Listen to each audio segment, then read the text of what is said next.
Ontario's next premier has denounced racist and anti-Semitic protests that took place at Queen's Park Saturday, and vowed it won't happen again on his watch. Blatantly racist or anti-Semitic ideology should never be permitted on the grounds of the Legislative Assembly of Ontario, or anywhere else in our province, the soon-to-be 26th Premier tweeted the day after the al-Quds Day rally and march, which began at Queen's Park and made its way to the United States Consulate on University Avenue. There was a Hezbollah flag on display, complete with the picture of an assault rifle. There were signs calling Jewish people racist, partaking in apartheid, and words calling for the eradication of Zionists. Brith, Canada is filing a police complaint. The annual al-Quds Day hatefest is a stain upon Toronto's open and tolerant image, said Michael Mostyn, Chief Executive Officer of Brith, Canada, Sunday. Particularly absurd is the fact that rally attendees, most of whom come from outside of the city, can shut down parts of downtown Toronto and distract hundreds of police officers from more important work, without paying any fees whatsoever. In addition to several concerns, the police complaint centers around Sheikh Shafiq Kuta calling for the eradication of Israelis and Zionists at Saturday's al-Quds Day march, said Mostyn. Brith demands that the City of Toronto not give preferential treatment to hate-mongers, while law-abiding cultural and religious groups pay significant fees for the use of public space. Premier-elect Ford says this will be the last time.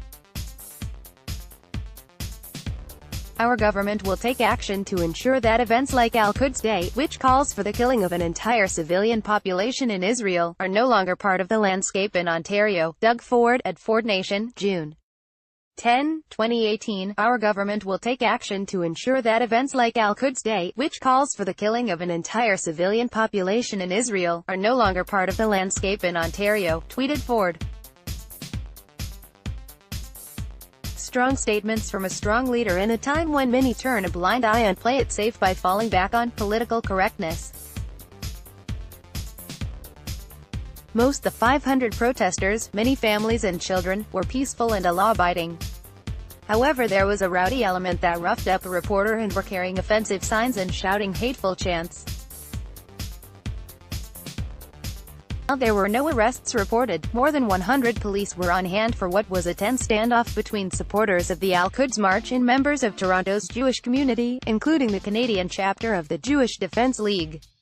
It is incomprehensible why there are so many rules for people in the city, but blocking University Avenue or calling for the death of a group of people does not result in intervention. It is deeply troubling that authorities once again gave free rein to the al-Quds Day protesters to occupy parts of downtown Toronto for much of the afternoon, especially given their failure to apply for a permit.